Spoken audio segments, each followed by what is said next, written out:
Hi, I'm Dr. Paul Jenkins with 7 better questions that help you have a powerful impact with clients as a life coach.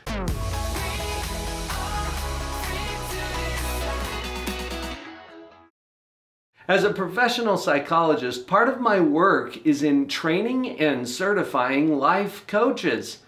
Sometimes you're not sure where to go next with a client. I've got 7 questions for you today. At the end of this video, you'll have a full toolbox. Number 1, open versus closed.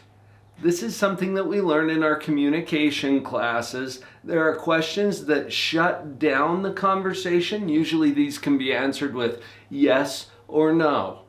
And there are questions that open it up. It's really tempting sometimes to ask a client, so, do you understand what I just shared with you?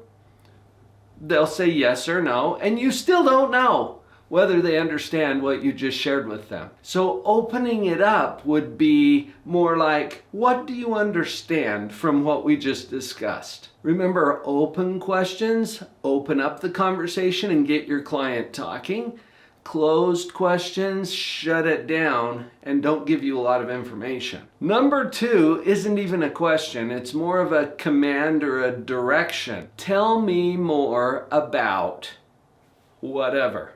This is an invitation for your client to expand on whatever it is they just shared. In some of the coach training that I provide, I hear especially new coaches scrambling sometimes to figure out how to respond to or give an answer to their client. As a coach, it's not your job to give advice. It's really more of your job to help your client arrive at the answers that they already have. They just haven't found them yet in their own mind. So this particular instruction helps you to get more information, but more importantly, it gets your client talking about, with more clarity, whatever it is that they're trying to explain to you in the first place.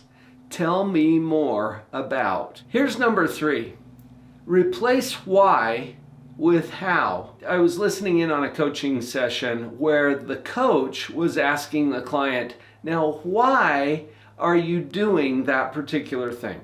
I'm paraphrasing that, but it had the why attached to it. Think about this for a minute.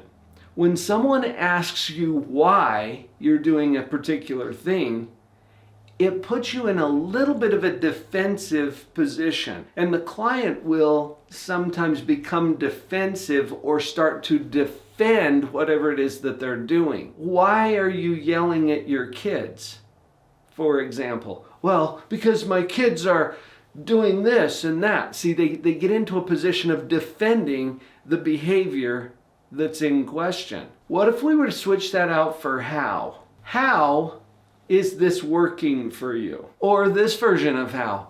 How is this working for you? This invites clients to analyze their behavior instead of defending it. Take a look at those places where you might be asking why and see if you can replace it with a how question. Since you found this video and you're actually still watching, it tells me that you might be a coach or that you're interested in it. You've got ideas too. Will you please contribute your knowledge? Go to the comments and type in some of the questions that you've found to be helpful. Let's help each other out here. Number 4 is one of my favorites because it invites metacognition. Metacognition is one of those fancy psychological terms. If you break it down, cognition simply means thinking. Metacognition is a higher level. It's thinking about thinking. We want our clients to do this because much of the coaching that we're doing with them is inviting them to examine their own thinking.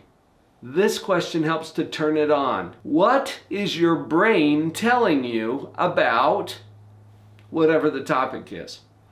What is your brain telling you about this situation with your spouse, for example? Okay, this invites our clients to think about their thinking, turn on the metacognition.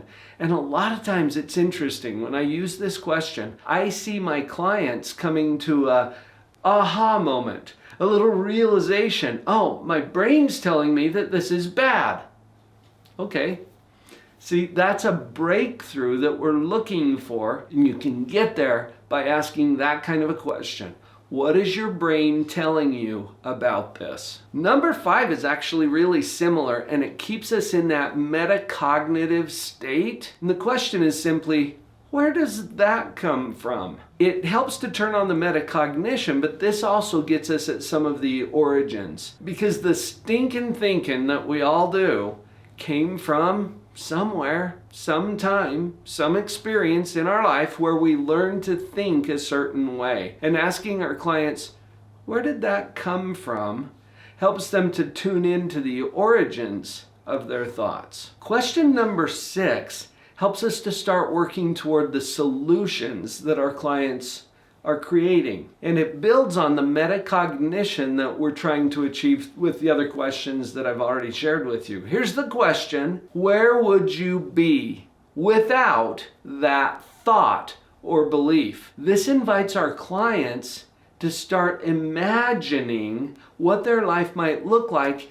if they thought differently. Now, little disclaimer, because we're really attached to whatever our current thoughts are, and so are our clients. So it might be hard for them to imagine where they would be without the thought or belief because they're so used to thinking it already. This helps to break through some of the barriers and start to create an image of what the solution will look like. And then our last question for today's video, number 7, what will it look like when this is solved? One of the ways I ask this question, I often ask at the beginning of a coaching process.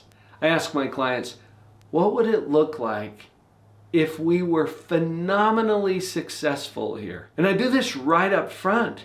They come in usually with some pain point or some story that they want a little bit of assistance with. And as I ask them this question, it invites their mind to go to that solution and start to picture their life after the transformation. And that is a powerful way to help engage their mind. Look, our thoughts are going to drive us unless we drive our thoughts. The coaching process is so fun to observe from the coach's seat. Would you agree? And these questions hopefully will get you to a point where you can have a more powerful impact with your clients on a regular basis. Did you get some useful tools from this video? I sure hope you did. You can dive in even deeper if you'll join me for a free web class on how to become a certified positivity practitioner and power up your life coaching practice. Go to the URL on the screen, drpauljenkins.com/I-want-to-coach, and you'll go right to that web class. It's free, and we'll dive in even deeper on some of the strategies that will help you to become a more powerful coach.